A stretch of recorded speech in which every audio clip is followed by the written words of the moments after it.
Hello friends. ఈరోజు మనం 3 years LLB చదివే వాళ్ళకి గైడెన్స్ కింద ఈ క్లాసెస్ స్టార్ట్ చేయడం జరిగింది. కాబట్టి welcome to all of you. ఎవరైతే లా 3 ఇయర్స్ డిగ్రీ కంప్లీట్ చేస్తున్నారో, అంటే లా 3 ఇయర్స్ డిగ్రీలోకి ఎంటర్ అయ్యారో వాళ్ళకి సంబంధించిన ఈ ఆన్లైన్ వీడియో క్లాసెస్ అండి. అయితే ఇవి మీ కాలేజీలోని క్లాసెస్కి మాత్రం ప్రత్యామ్నాయం కాదు. జస్ట్ రిఫరెన్స్ కోసం మాత్రమే మనం ఈ క్లాసెస్ చేయడం జరుగుతుంది. This is PVB, Peddi Vijaya Bhaskar law classes in Telugu. Friends, మనం చెప్పుకున్నట్లుగా 3 ఇయర్స్ ఎల్ఎల్బి. అయితే ఎల్ఎల్బి అంటే ఏంటి? జనరల్గా మీరు ఎల్ఎల్బి చదువుతున్నాను అనగానే ఫస్ట్ డౌట్ ఏంటి? What is LLB? ఎల్ఎల్బి అంటే బ్యాచులర్ ఆఫ్ లెజిస్లేటివ్ లాస్. ఇది లాటిన్ వర్డ్ అనమాట. ఈ లాటిన్లో ఏంటంటే లెగమ్ బెకాలర్ లీరస్. బెకాలర్ లీరస్ అంటే బ్యాచులర్, లెగమ్ అంటే law, bachelor of legislative laws అండి. లాస్ అంటే పర్సనల్ లాస్ రకరకాలు ఉన్నాయి కాబట్టి legislative laws. So bachelor of legislative laws is LLB. అయితే లాస్ అని చెప్పుకున్నాం కదా, what is law? So it is an elaborative definition అండి. సింపుల్ ఫామ్లో చెప్పుకోవాలంటే law is set of rules that are created and are enforceable by social or governmental institutions to regulate behaviour with it precise definition a matter of long standing debate. అంటే ఇంత definition చదివితే మీకు అర్థం కాదు కాబట్టి simple ఫామ్లో, అంటే మీరు ఈ ఎగ్జామ్ పరంగా ఇది మొత్తం చదవాల్సిందే, దీనికి సంబంధించిన క్వశ్చన్స్కి ఆన్సర్ చేయాల్సిందే. But for the sake of understanding, అంటే మీకు అర్థం కావడం కోసం సింపుల్ లైన్లో చెప్పాలి అని అంటే లా అనేది సెట్ ఆఫ్ రూల్స్ అన్నమాట. దేనికోసం? సోషల్ హ్యూమన్ బీయింగ్ ఎవరైతే ఉన్నారో, అంటే మనం సొసైటీలో నివసిస్తున్నాం కాబట్టి మన యొక్క యాక్టివిటీస్ని, అంటే రైట్స్ అండ్ లయబిలిటీస్ని రెగ్యులేట్ చేయడం కోసం మనకి మనం ఫ్రేమ్ చేసుకున్నటువంటి రూల్స్ని లా అంటాము. ఈ లా యొక్క డీటెయిల్డ్ ఇన్ఫర్మేషన్ మీకు ఇక్కడ ఇవ్వడం జరిగింది. అలాగే దానికి సంబంధించిన రిఫరెన్సెస్ కూడా ఎక్కడి నుంచి తీసుకొచ్చానో మీకు ఇక్కడ స్క్రీన్ మీద షేర్ చేయడం జరిగింది. కాబట్టి మీరు గూగుల్లో, వికీపీడియాలో లా అనే డెఫినేషన్ని విత్ రిఫరెన్సెస్ ఒకసారి ఫుల్ ఫామ్లో చెక్ చేసుకోవచ్చు. అయితే స్టూడెంట్స్ అని చెప్పుకున్నాం కాబట్టి మనకి ఈ లా కోర్స్‌లోకి ఎంటర్ అయిన తర్వాత సిలబస్ ఏంటి? దాన్ని ఎలా మనం ప్లాన్ చేసుకోవాలి? అయితే ఫ్రెండ్స్, ఇక్కడ మీకు అకాడమిక్ కాన్సెప్ట్‌లోనే ఈ సెషన్ చేయడం జరుగుతుంది. కాబట్టి ఫస్ట్ సెమిస్టర్‌లో మీకు ఏ సబ్జెక్ట్స్ ఉన్నాయి? వాటిల్లో చాప్టర్స్ ఏంటి? సెక్షన్ వైస్‌గా ఫస్ట్ టైమ్ టేబుల్‌ని మీరు ఇలా టేబుల్ ఫార్మాట్‌లో చేసుకోండి. తర్వాత ఈ సబ్జెక్ట్ వైస్‌గా మీరు బేర్ యాక్ట్స్‌ని చదవాలి. ఫ్రెండ్స్, మీకు ఇనీషియల్‌గా అంటే స్టార్టింగ్ డేస్‌లోనే కామెంటరీస్ అని, పెద్ద పెద్ద మెటీరియల్స్ అని ఇవేమీ కొనాల్సిన పని లేదు. అవి మీకు స్టార్టింగ్‌లో అర్థం కావు. మీరు కాలేజ్‌కి వెళ్లి క్లాసెస్ వినేటప్పుడే మీ లెక్చరర్స్, ప్రొఫెసర్స్ మీకు డీటెయిల్‌గా ఎక్స్‌ప్లెయిన్ చేస్తారు.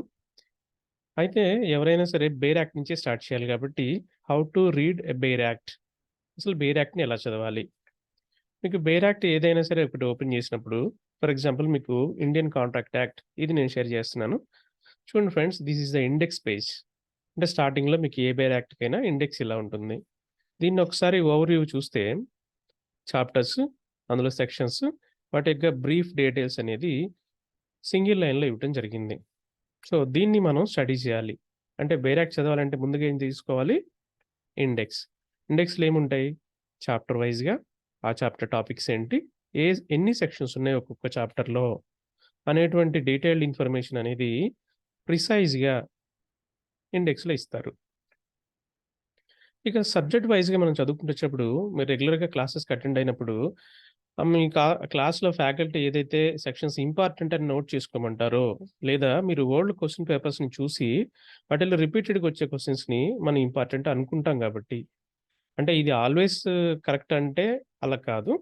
బట్ జనరల్‌గా రిపీట్ అయ్యే క్వెషన్స్‌ని మనం జనరల్‌గా ఇంపార్టెంట్ క్వెషన్స్ అంటాం. కాబట్టి వాటిని మీరు ఇండెక్స్‌లోనే ఇలా హైలైట్ చేసుకోండి. అంటే మార్క్ చేసుకొని పెట్టుకుంటే ఇండెక్స్ రిఫరెన్స్ అనేది మీకు అకాడమిక్‌గా చాలా ఉపయోగపడుతుంది. స్పీడ్ రివిజన్‌కి ఉపయోగపడుతుంది. నెక్స్ట్, మీ నోట్స్ ప్రిపేర్ చేసుకోవాలి. ఎలా ప్రిపేర్ చేసుకోవాలి? సో మీ క్లాసులు జరుగుతుంటాయి. దానిలో ఫస్ట్ చాప్టర్ చెప్పారనుకోండి. దానిలో ఉన్నటువంటి క్వెషన్స్‌ని, డెఫినిషన్స్‌ను, 10 మార్క్స్ క్వెషన్స్‌ని, ప్రాబ్లమ్ బేస్డ్ క్వెషన్స్‌ని ఇట్లా డివైడ్ చేసుకోవాలనమాట. అంటే మనకి అకాడమిక్‌గా ఎగ్జామ్స్‌లో ఈ 3 రకాల క్వెషన్స్ అడుగుతారు. 2 మార్క్స్ క్వెషన్స్ అని, 4 మార్క్స్ ఆర్ 10 మార్క్స్ అని, తర్వాత ప్రాబ్లమ్ బేస్డ్ క్వెషన్స్ అని అడుగుతుంటారు. వీటిని నోట్స్ కూడా ఇలాగే రాసుకోవాలి. ఎలాగా? Definition based, explanation based, problem based అని. ఉదాహరణకి ఇప్పుడు కాంటాక్ట్ యాక్ట్ చూస్తున్నారనుకోండి. మీ నోట్స్ స్టార్టింగ్‌లో ఈ యాక్ట్ గురించి మీరు ఏదైతే ఓవరాల్‌గా స్టడీ చేశారో, అంటే ఉదాహరణకి కాంటాక్ట్ యాక్ట్ చూస్తే ఇది 1872లో ఎనాక్ట్ చేయడం జరిగింది. అయితే అది ఎనాక్ట్ చేసినప్పుడు ఇది మొత్తం ఒకటే పార్ట్‌గా ఉండేది. కాంటాక్ట్ యాక్ట్ అనేది ఒకటే పార్ట్ ఉండేది. అయితే ఇప్పుడేం చేశారు, దీన్ని 2 పార్ట్‌లుగా చేశారు. దానిలో కాంటాక్ట్ 1, కాంటాక్ట్ 2 అని. కాంటాక్ట్ 1లో ఇప్పుడు సెక్షన్ 1 నుంచి 75 వరకు ఉన్నాయి. కాంటాక్ట్ 2లో సెక్షన్ 124 నుంచి 238 వరకు ఉన్నాయి. మరి మధ్యలో సెక్షన్స్ ఏమైనాయి? చూడండి. సెక్షన్ 76 నుంచి 123 వరకు ఉన్నటువంటి ఆ సెక్షన్స్‌ని సెపరేట్ చేసి సేల్స్ ఆఫ్ గూడ్స్ యాక్ట్ అనే సెపరేట్ యాక్ట్ పెట్టారు.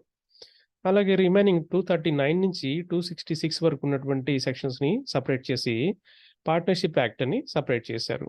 ఇలాగా ఈ ఇండియన్ కాంట్రాక్ట్ యాక్ట్ యొక్క హిస్టరీ ఉంది. అలాగే కొన్ని యాక్ట్‌లకి ఆబ్జెక్ట్ అనేది కూడా ఉంటది. సో, ఆ యాక్ట్ ఎందుకు ఫార్మ్ చేశారు? అంటే ఎందుకు ఎనాక్ట్ చేశారు? దాని ఉద్దేశ్యం ఏంటి? అనేది ఆబ్జెక్ట్‌లో మీకు క్లియర్‌గా అర్థమవుతుంది. కాబట్టి దీన్ని హిస్టరీ అంటామండి. ఆ హిస్టరీని మీరు ముందు మీ నోట్స్‌లో స్టార్టింగ్‌లో రాసుకోవాలి. అక్కడి నుంచి టాపిక్ వైస్‌గా ఫ్లో చార్ట్స్ వేసుకోవాలి. అంటే ఇది నేను నెట్ నుంచి రిఫర్ చేశాను. మీకు ఆ కాపీరైట్ వయలేషన్ అవుతుందేమోనని చెప్పేసి దీన్ని బ్లర్‌లో పెట్టాను. మీరు ఇట్లాంటి టేబుల్స్‌ని మీరు గూగుల్ నుంచి సెర్చ్ చేసుకొని నంబర్ ఆఫ్ మీరు ఫ్లో చార్ట్స్ రూపంలో తయారు చేసుకుంటే కంటెంట్ అర్థం చేసుకోవడానికి ఈజీగా ఉంటుంది. తర్వాత ఇక నోట్స్ తయారు చేసుకోవడం చూద్దాం. ఉదాహరణకి డెఫినిషన్స్. ఈ డెఫినిషన్స్‌లో ప్రపోజల్ అన్నాము. ప్రపోజల్ అంటే ఎక్కడుంది? సెక్షన్ 2A ఇంటర్ప్రిటేషన్ క్లాజ్‌లో సెక్షన్ 2Aలో ఉంది. ఏంటి ప్రపోజల్ అంటే? దాన్ని మనం ఎలా అర్థం చేసుకోవాలి? అంటే డెఫినిషన్స్‌ని యాజ్ ఇట్ ఈజ్‌గా ఎగ్జామ్‌లో రాయాలా?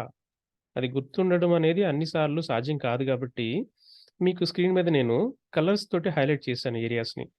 అంటే for example, when one person signifies to another his willingness to do or to abstain from doing anything. ఈ పదాల్లో చూడండి కలర్స్ ఉన్నాయి. అంటే ఈ విషయాన్ని అర్థం చేసుకోవడానికి one person signifies. So, one person అనే దానికి మీరు సినోనిమ్‌గా ఏ పదాన్నైనా వాడొచ్చా? ఏ అని వాడుకోండి.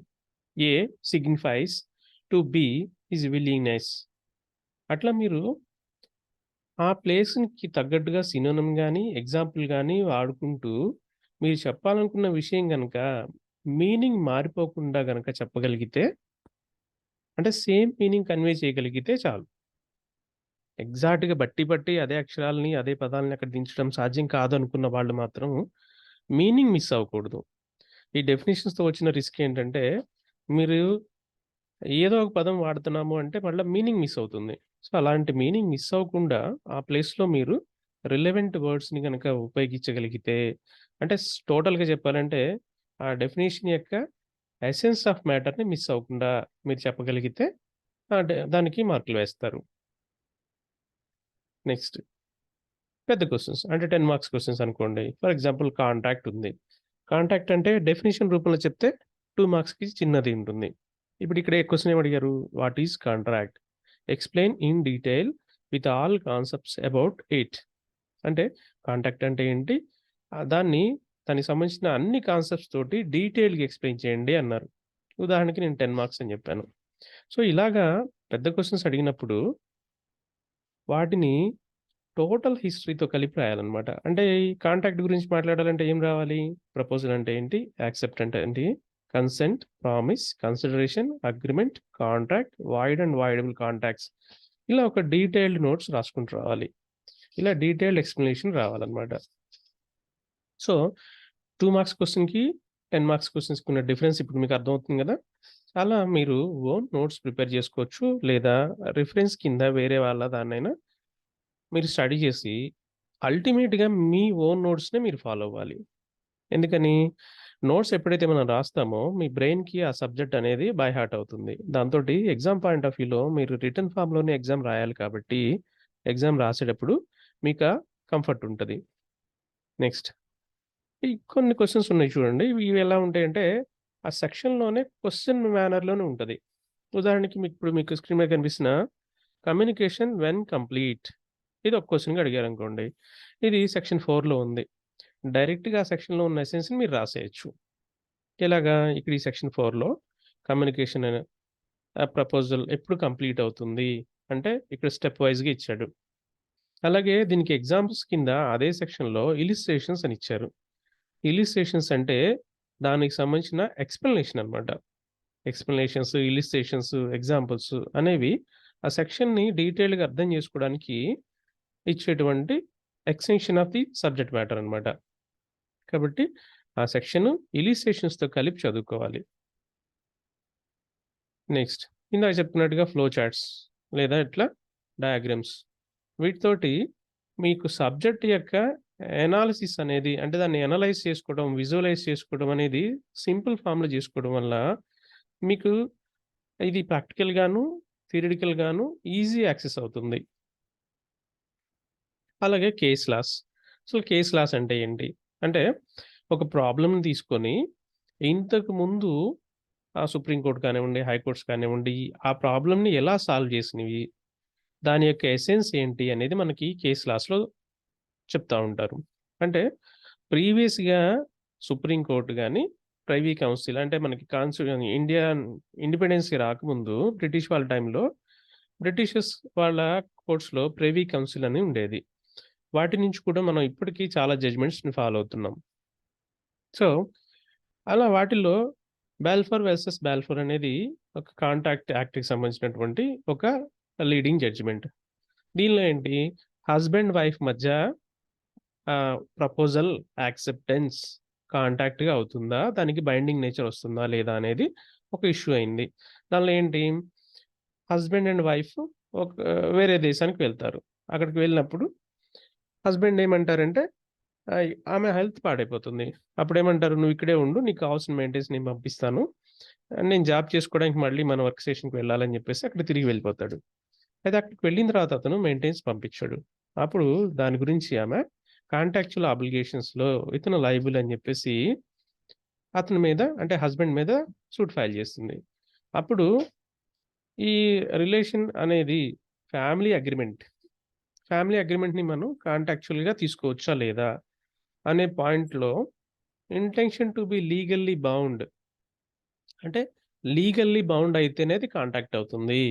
కాబట్టి ఫ్యామిలీ అగ్రీమెంట్ అనేది జనరల్ కాన్సెప్ట్ కాబట్టి ఇది కాంట్రాక్ట్ కాదు. ఇట్స్ నాట్ లీగల్లీ ఎన్ఫోర్సబుల్ అన్నారు. అయితే మీకిక్కడో డౌటొస్తది. సార్ మెయింటెనెన్స్ అన్నారు గదా! మరి మెయింటెనెన్స్ కేస్ వేసుకోవచ్చు కదా! వైఫ్ అనని అడిగుండొచ్చు. బట్ కాంట్రాక్ట్ బేస్‌లో వాళ్ళు అడిగారు కాబట్టి it is not a contract అనే యాస్పెక్ట్‌లో మాత్రమే ఈ కేసులను చూడండి మీరు. ఫ్యామిలీ అగ్రీమెంట్ అనేది లీగల్లీ ఎన్ఫోర్సబుల్ కాంట్రాక్ట్ కాదు. ఆ ఉద్దేశంతోటి జడ్జ్‌మెంట్ ఇవ్వడం జరిగింది. కాబట్టి ఇలా భార్యాభర్తల మధ్య ఉన్నటువంటి అగ్రీమెంట్ ఏదైతే ఉందో అది కాంట్రాక్చువల్ అంటే లీగల్లీ ఎన్ఫోర్సబుల్ కాంట్రాక్ట్ అవుతుందా? అనే పాయింట్ ఆఫ్ వ్యూలో ఈ కేస్‌లో మనం రిఫరెన్స్‌గా తీసుకోవచ్చు. ఉదాహరణకి మీకు ఇదే ప్రాబ్లమ్ ఇచ్చారనుకోండి. A and B husband, wife they want a family trip to the other country. In that country B wife felt sick. At that time, A husband promised her to send her maintenance.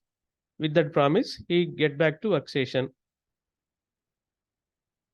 Since then, the husband did not send any maintenance to the wife. What is the legal remedy to the wife now? Is it able to file a civil suit? Explain detailed. అన్నారనుకోండి. అంటే ఏ, B భార్యాభర్తలు వేరే దేశానికి వెళ్లారు family trip కోసం. అక్కడికి వెళ్ళిన తర్వాత బి భార్యకి సిక్ అయింది. అక్కడ అప్పుడు భర్త ఏమన్నాడంటే, "నేను నీకు మెయింటెనెన్స్ ఇస్తానన్నాడు. కానీ తిరిగొచ్చిన తర్వాత మెయింటెనెన్స్ పంపించలేదు. కాబట్టి ఇది సివిల్ లయబిలిటీ, కాంట్రాక్చువల్ లయబిలిటీ అవుతుందా? మీరు కేస్ లాస్ తోటి ఎక్స్‌ప్లెయిన్ చేయండి" అని చెప్పారు. కాబట్టి ఈ విధంగా కేస్ లాస్‌ని మనం రిఫర్ చేసుకోవాలి. సో, ఇలా మీరు కలెక్ట్ చేసుకోవాలి కేస్ లాస్‌ని. ఫ్రెండ్స్ ఇప్పుడు మీరు అన్నీ కూడా గూగుల్ చేయొచ్చు. గూగుల్‌లో మీకు ఏ సబ్జెక్ట్‌కి కావాల్సిన landmark judgements or reportable judgements అంటే నంబర్ ఆఫ్ మీకు గూగుల్‌లో దొరుకుతాయి. సో, ఆ విధంగా కూడా మీరు సెల్ఫ్ నోట్స్ ప్రిపేర్ చేసుకుంటే అకాడమిక్‌గా మీకు ఈజీ ఉంటుంది. ఆ తర్వాత అగ్రిమెంట్స్, వాయిడ్ అగ్రిమెంట్స్. ఇందులో ఇంకో కేసులా రిఫర్ చేశాను. సో, ఇక్కడ స్క్రీన్ మీద కనిపిస్తున్నటువంటి కేసులని మనం ఎలా ఎగ్జామ్‌లో పా మెన్షన్ చేయాలి అంటే, అదిగో సో అండ్ సో కేసులా దేనికి సంబంధించింది? వాయిడ్ అగ్రీమెంట్‌కి సంబంధించింది. అప్పుడు వాయిడ్ అగ్రీమెంట్ అంటే ఈ కాంట్రాక్ట్ యాక్ట్‌లో సెక్షన్ ఏది? దానికి సంబంధించిన రిఫరెన్స్ అన్నమాట. అయితే ఆ కేస్‌లో దీన్ని ఏ విధంగా రిఫర్ చేశారు? ఎలా కంక్లూడ్ చేశారు? అని దాని ఎసెన్స్‌ని మనం ఒక నోట్ రూపంలో గనక రాయగలిగితే, ఇలా రాస్తేనే ఆ రిఫరెన్స్ తోటి మనం కేస్ లాని కంప్లీట్ చేయగలుగుతాం. Problem based, subject wise, case laws తోటి కంక్లూడ్ చేయటమే ఎగ్జామ్ పాయింట్ ఆఫ్ వ్యూ అన్నమాట. అంటే short note questions, general explanations, explanations with case laws. వీటినే ప్రాబ్లమ్ బేస్డ్ క్వెషన్స్ అంటారు. కాబట్టి ఫ్రెండ్స్, ఈ 3 రకాలుగా మీకు ఎగ్జామ్ పాయింట్ ఆఫ్ వ్యూలో ప్రిపరేషన్‌కి నోట్స్ అవసరం అవుతుంది. సో ఫ్రెండ్స్, ఇది ఇంట్రడక్షన్ క్లాస్. ఇంకా ఫర్దర్‌గా మీకు ఈ సెషన్ కంటిన్యూ అవుతుంది. ఇంక రాబోయే వీడియో లెసన్స్‌లో యాక్ట్‌లోంచి ప్రతి చాప్టర్ వైస్‌గా అంటే మీకు ఫస్ట్ సెమ్‌కి ఏదైతే ఆచార్య నాగార్జున యూనివర్సిటీ వాళ్ళ సిలబస్‌ని బేస్ చేసుకొని నేను ఈ క్లాసెస్ కండక్ట్ చేయడం జరుగుతుంది ఫ్రెండ్స్. వాళ్ళకి ఫస్ట్ సెమ్‌కి ఏదైతే ఉన్నాయో అంటే 3 ఇయర్స్ ఎల్ఎల్బీలో ఫస్ట్ సెమ్‌కి ఏదైతే సబ్జెక్ట్స్ ఉన్నాయో ఫస్ట్ పార్ట్‌లో ఈ లెసన్స్ కంటిన్యూ చేయడం జరుగుతుంది. మీకు ఇండియన్ కాంట్రాక్ట్ యాక్ట్ దగ్గర నుంచి స్టార్ట్ అయ్యి ఈ సెమ్‌కి ఉన్నటువంటి అన్ని టాపిక్స్‌ని చాప్టర్ వైస్‌గా డీటెయిల్డ్‌గా ప్రతి లెసన్‌లోనూ మీకు ఎక్స్‌ప్లెయిన్ చేయడం జరుగుతుంది ఫ్రెండ్స్.